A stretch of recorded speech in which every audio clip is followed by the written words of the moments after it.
You have a superhero power that you are not tapping into to its fullness. In fact, it may be working against you like a kryptonite, holding you back from reaching your fullest potential. That's what we're doing on the HaltingWinter podcast. We're diving in to the 3 aspects of using your superhero power to its fullest potential. How can we do that? Well, that's what we're doing. Welcome to the HaltingWinter podcast. I'm Seth Winterhalter, your host. Would love it if you followed along on all the social media platforms. You can look at Seth Winterhalter, at HaltingWinter. Check out the website, SethWinterhalter.com or HaltingWinter.com. HaltingWinter is a coaching company. We coach business owners, business leaders, and high-performing people get the most out of their life, personally and professionally. If you're a business owner specifically trying to figure out how to grow your business, I want to encourage you. I can help you there, but I want to help you grow personally as well, because usually you're the cog in the wheel. You are the plug in the pipeline. You're the reason things aren't growing. So we can get you healthy and thriving. That's going to impact your business. And this is why we're diving into this topic specifically, unlocking your superhero power. That power has potential, the potential to make your life more enjoyable, to make your life thrive in ways that you didn't even think believable. And again, there's no secrets here. If you've listened to the first 2 episodes, you know the superhero power is the power of rest. The power of rest. You need to rest. You need to rejuvenate. You need to reinvigorate. You need renewal and reset. And that's really what we're looking at. How do you do that in your day? How do you do that in your weekend? How do you do that in what the topic today is, your extended time away from work, something we have a tendency to call vacation. Go back to episode 1, learn how to figure out rest for your day. Go back to episode 2, figure out how to rest on your weekends. Today, how do we rest from that extended time away? It is summer vacation time. I'm filming this, recording this in the end of June. Schools have just let out where I live, and so all the graduation parties have happened, and all the kids are now running around, filling up everything during the traffic is now kids. So what do we do? What do we do with that summer vacation? What do we do with that time away? How often do you hear this word, this term, this phrase?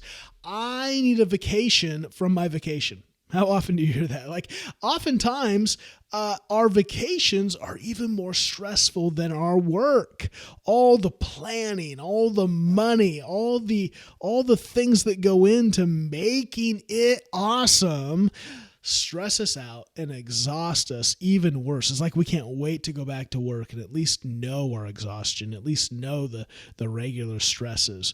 I want to encourage you, that shouldn't be the way it is. That shouldn't be the way it is. And I believe that it is the way it is because we're trying to, live up to something that's pitched to us. Right? Most of us go on vacations. We choose our vacations based off of marketing. It's the Disney commercial. All the kids are smiling. The parents are smiling. Mom and dad are hugging and the kids are so excited.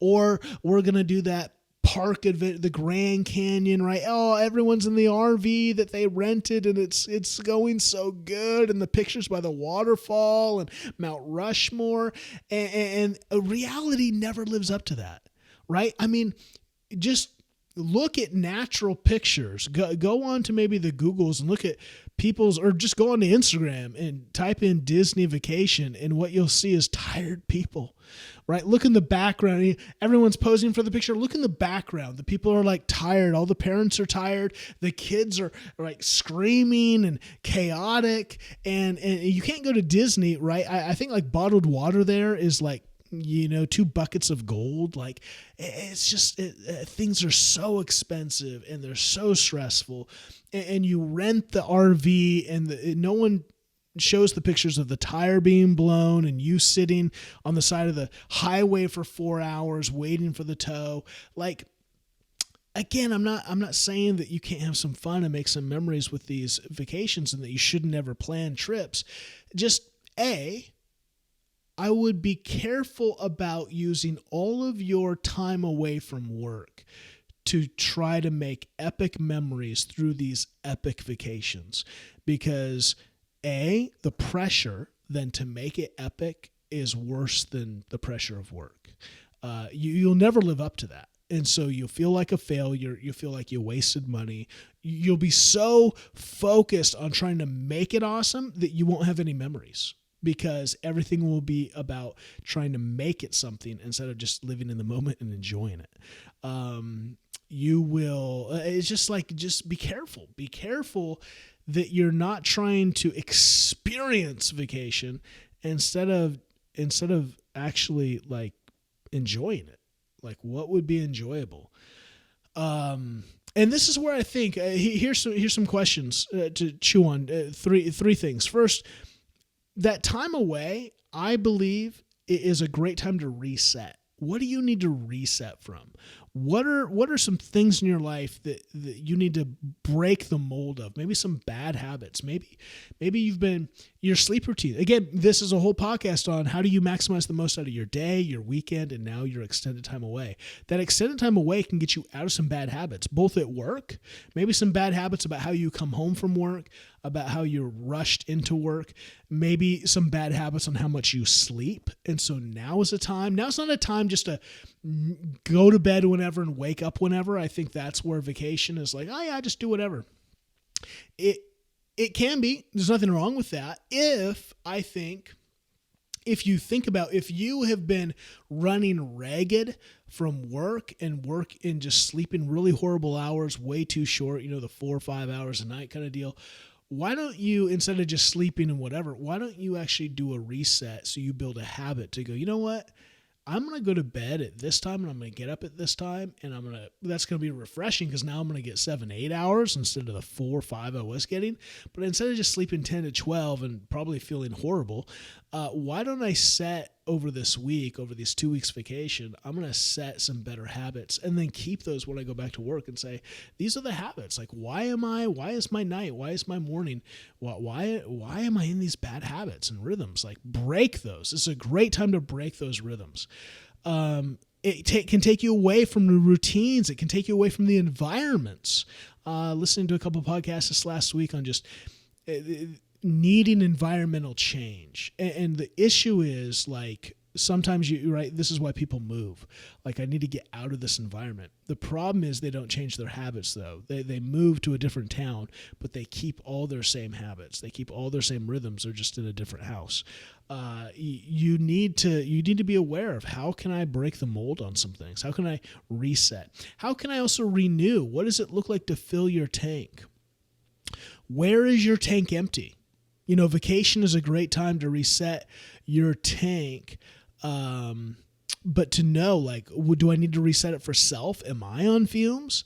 How can a lot of parents, a lot of dads, if you're the guy making the money, you feel like it's time for vacation. How can I serve my family? Honey, where do you want to go? Kids, where do you want to go? And so now your vacation from your profession is now used completely for others. And so you have not refilled your tank. So you go back to work totally exhausted, still on fumes. And that's not what they're giving you, vacation so that you can refresh and you can restore. That doesn't mean you got to be some selfish prick when you go on vacation. It's got to all be about you. This is where you got to have conversations with your spouse, with your children, if you have these, to be like, what does it look like for dad to get some restoration? What does that look like for the wife, right? Who, again, stay-at-home mom, that's chaotic. You're around those kids all the time. This is where, like, that mom needs space. This is why moms go to Target without a shopping list. Oh yeah, I got to go to Target. I got things to buy. They don't got things to buy. They got to get out of that house. They got to get away from those kids. They got to get away from the place where chaos reigns for them. And that's a good thing. We should be mindful of that to be able to give them that space. But that's where vacations, then, we need to figure out, how does dad get some rejuvenation? How does mom get some rejuvenation? How do the kids have some memories? How can we do all of that together instead of just doing one of those, instead of leaning into, in fact, doing none of them, because we were pitched the Disney experience and Disney did nothing but cause us more chaos. I'm sure Disney is great for some people, but not for everyone. I know that. I've seen that. And so be careful. Be careful that we're not chasing someone's selling instead of really evaluating what do we need? How can we fill our tank? And how can I fill the tank of others? Is my tank is being filled? I want to fill others' tanks. I want to make sure that that time of extended time away is good to pour into my marriage, pour into my children, pour into my friendships. Like, this is where, the staycation. Be careful of all these dumb terms. Like, there's nothing wrong with not going somewhere on your vacation. Like, well, I got 2 weeks off, I better go somewhere. Not necessarily. Maybe it's a great time in the house that you pay all this money for to use that in some actual ways that would, throw a party, throw a few parties, have some enjoyable friendship times. Just be careful. How are you resetting? How are you renewing? How are you filling your own tank? How are you filling the tanks of the people that you love the most? How are you maybe setting up some boundaries of the people that you shouldn't be filling their tanks? That's another thing. Vacations are a great time for boundaries. I know some work. Like, again, I was a lead pastor for a decade. And I, my vacation times, I went dark, like not answering the phone, not, and it was, I always said that in the first part when I was a lead pastor. I remember when I worked for a very large church, you never had vacation. You were always on your phone. I remember my wife, it's one of the things that had upset her the most during my tenure there, is that every vacation that we went on, which was very few, everyone that we went on for the first, I think, not the first year we were there, but when I became a lead pastor, so the 3 after, every vacation we went on was interrupted by an email and meetings that I had to be at.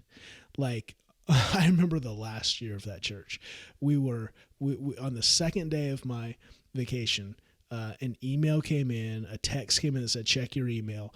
I had to be on a phone call. I had to be on a Zoom call. That Zoom call was this massive announcement, blah, blah, blah.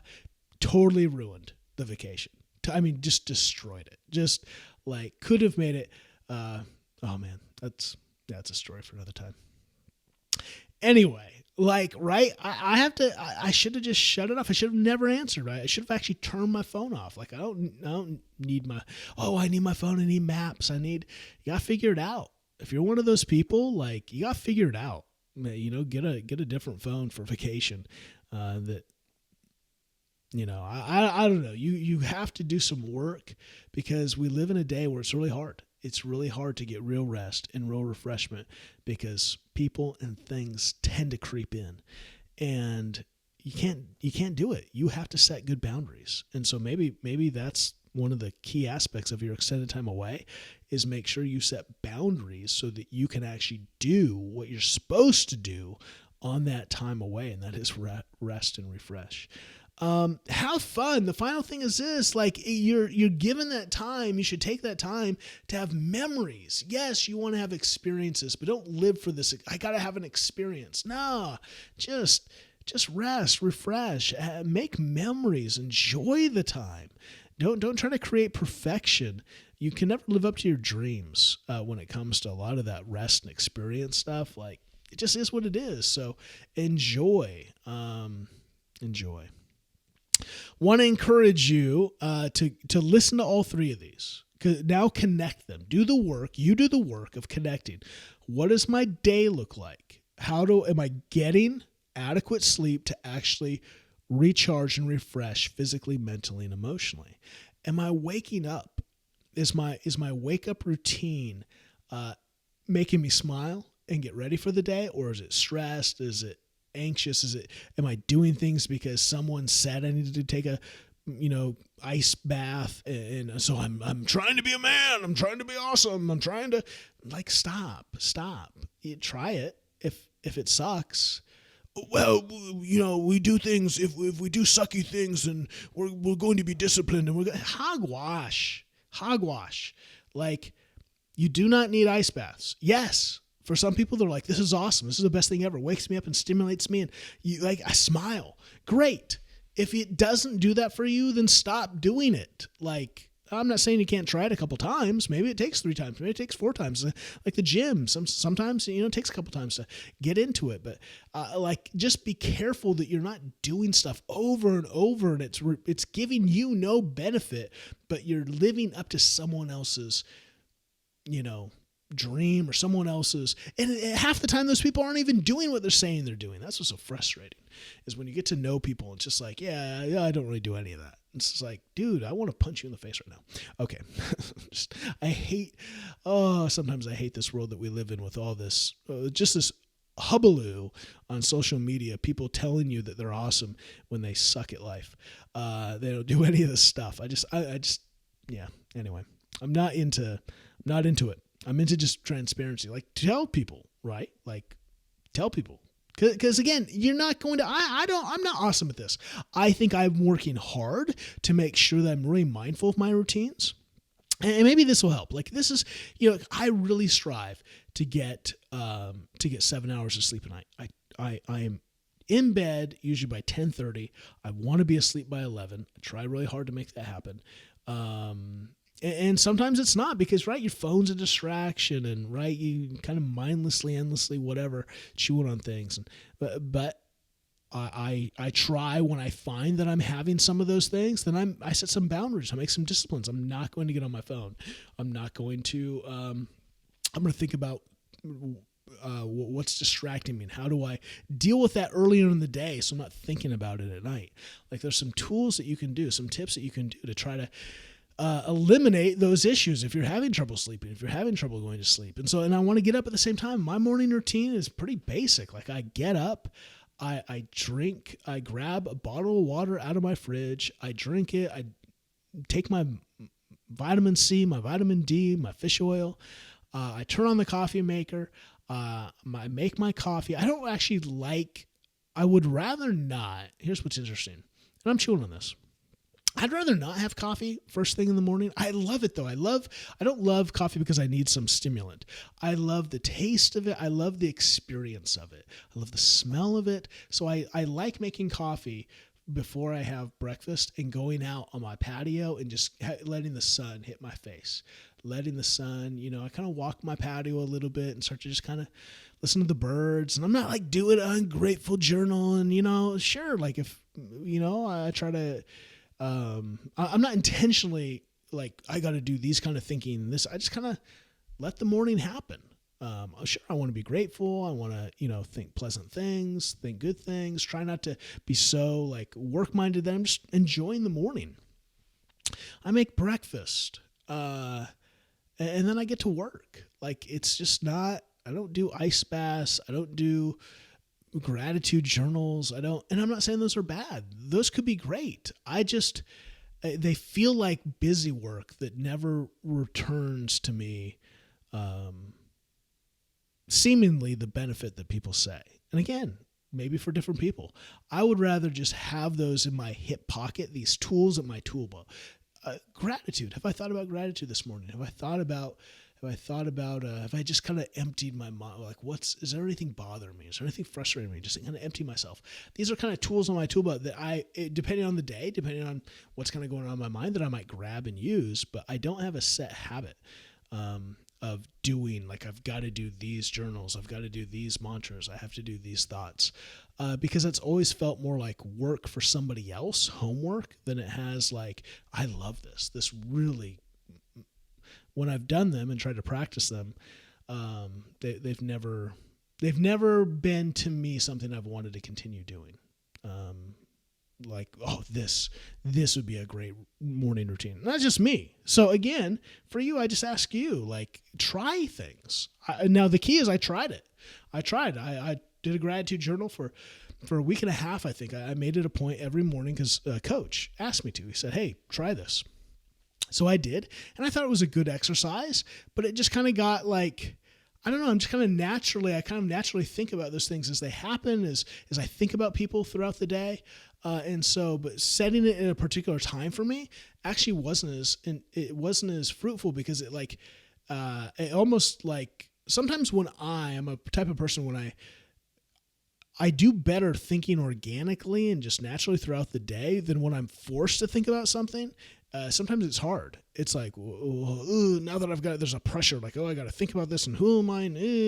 And I would rather just have, for me and my personality, the tools at my tool belt. And then if I haven't, and I'm also have self-awareness enough to go, I haven't been, it doesn't seem like I've been grateful enough lately.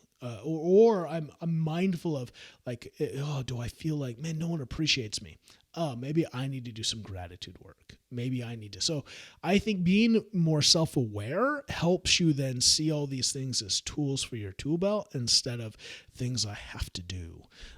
But again, it could be your personality. I want to be careful there too. I don't want to, if that helps you, if you get a ton out of that and your personality helps you be more organized and structured that way, then man, awesome. The key is what helps you get the most out of life. What helps you, in our topic, in rest and refreshment, actually do that? Do you feel refreshed? Do you feel rejuvenated?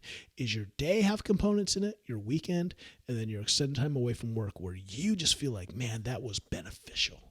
That's what I care about.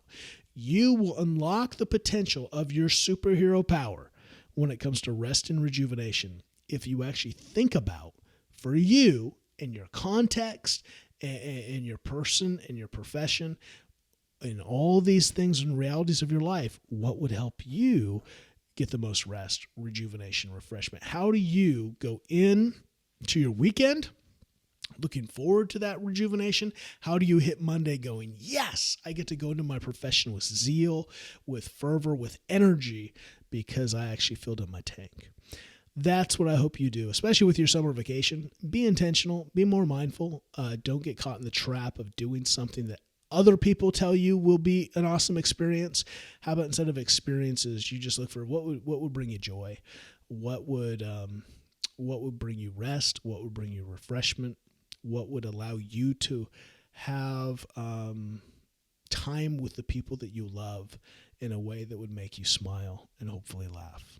That's what I care about. Again, if I can help, tune in next week for some new episodes. We'll be talking probably back on business stuff. How's our, it's the end of June, so end of quarter 2. What are we doing for quarter 3, quarter 4? Half the year is done. Let's start to throw some wood on the fire. That doesn't mean we need to work harder. In fact, with summer vacation, I think that's one of the issues. People go, oh, well, how am I going to get ahead? How do I, it seems like we're going into now quarter 3 with the least momentum because everyone's out of the office and everyone's on vacation.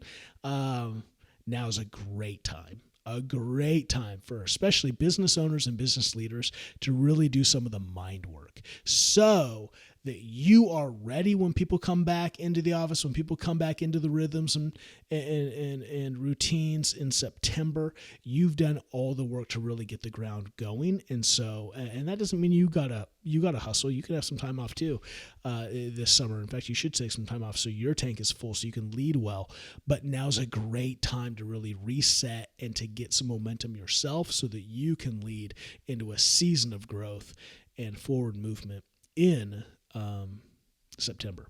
So if you need some help with that, I'd love to chat. Again, I'm taking a few calls every week where I take 15 minutes to ask you 3 specific questions that I think will unlock personal and professional growth for you and your business right away and help you see if you might be a fit. And if I think you'd be a fit for one of the programs that I run that would actually help double your revenue and 10x your personal life. If that sounds of interest, click the link below, schedule a call, and let's chat. Until next time.